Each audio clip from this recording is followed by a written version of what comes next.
بسم اللہ الرحمن الرحیم۔ ایک شخص دماد رسول حضرت علی کی بارگاہ میں حاضر ہو کر رونے لگا۔ حضرت علی نے اس کے رونے کی وجہ پوچھی تو وہ عرض کرنے لگا، میں قرض میں ڈوب چکا ہوں، رزق ہمارے گھر سے روٹ چکا ہے اور برکت ختم ہو چکی ہے۔ حضرت علی شیر خدا رضی اللہ تعالی عنہ اس کو ایک بکری عنایت فرمائی اور کہا کہ تم کل حاضر ہونا، کل تمہیں اس کی وجہ بتائی جائے گی۔ ناظرین گرامی، حضرت سیدنا علی کا یہ معمول تھا کہ آپ رات کے وقت گلیوں کا چکر لگایا کرتے تاکہ کسی پریشان حال کو دیکھیں تو اس کی مدد کر سکیں۔ آپ ایک گلی سے گزر رہے تھے کہ آپ کو ایک گھر سے رونے اور چلانے کی آواز آئی۔ آپ نے دروازہ کھٹکھٹایا تو اندر سے وہی شخص نکلا جو دن کے وقت اپنی تنگ دستی کی شکایت لے کر حاضر ہوا تھا۔ حضرت علی رضی اللہ تعالی عنہ اس گھر میں داخل ہوئے تو پتا چلا کہ وہ شخص اپنی بیوی کو مار رہا ہے۔ آپ رضی اللہ تعالی عنہ نے خاوند سے فرمایا، اے بندے، خدا سے ڈر، تیرے گھر میں جو رزق کی تنگ دستی آئی ہے وہ تیری بیوی کے رونے کی وجہ سے ہے۔ اے انسان، جس گھر میں مرد کی وجہ سے عورت روتی ہے اس گھر میں رزق اور رحمت کے فرشتے داخل نہیں ہوتے، اسی وجہ سے گھر کا سربراہ دن بدن پریشانی کی حالت میں رہنے لگتا ہے، اس کا رزق آہستہ آہستہ تنگ ہونا شروع ہو جاتا ہے اور گھر کی ساری رونق ختم ہو جاتی ہے۔ اس بات کو ذہن نشین کر لے کہ خدا نے اولاد مرد کی قسمت میں اور رزق عورت کی قسمت میں لکھ دیا ہے۔ اگر تم چاہتے ہو کہ تمہارے گھر میں رزق وافر مقدار میں اللہ تجھے عطا کرے تو اپنی بیوی اور خاندان کو ہمیشہ خوش رکھنے کی کوشش کیا کر۔ اگر تم اپنے خاندان کو خوش رکھنے میں کامیاب ہو جاؤ گے تو اللہ تعالیٰ تمہارے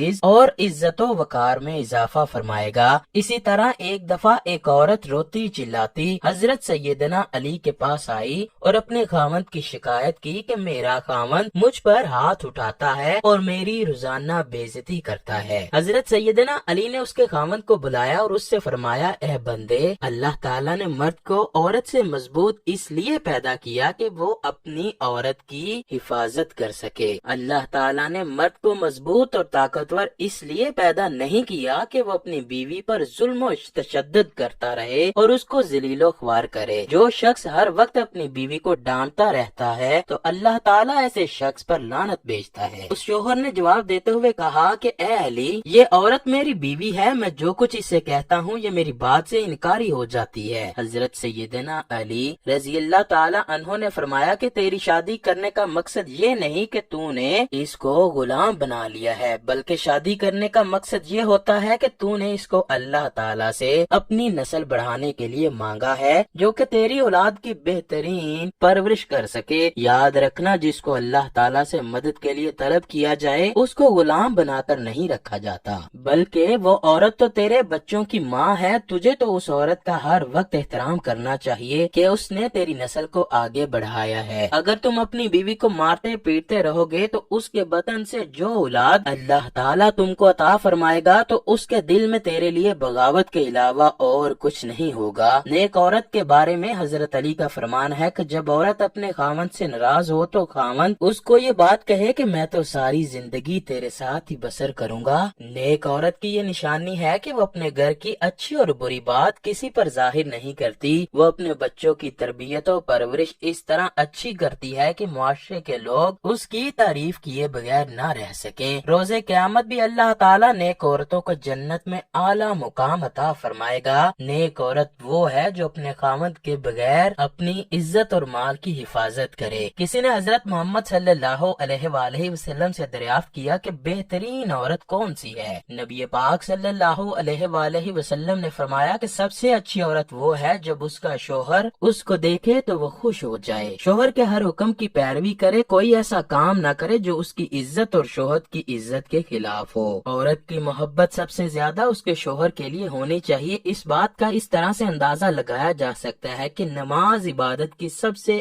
اعلیٰ قسم ہے اور سجدہ اس کی چوٹی ہے۔ بیوی کی محبت خاوند کے ساتھ اتنی زیادہ ہے کہ اس کی مثال قائم کی گئی ہے۔ حضرت ابو ہریرہ رضی اللہ تعالیٰ عنہ سے روایت ہے کہ نبی کریم صلی اللہ علیہ وآلہ وسلم نے فرمایا کہ اللہ کا حکم ہے کہ اگر میں اپنے علاوہ اپنی مخلوق میں سے کسی کو سجدے کے لیے مقرر کرتا تو بیوی سے کہتا کہ اپنے خاوند کو سجدہ کرے۔ پھر رسول کریم صلی اللہ علیہ وآلہ وسلم نے اپنے خداوند کریم کی قسم کھاتے ہوئے فرمایا کہ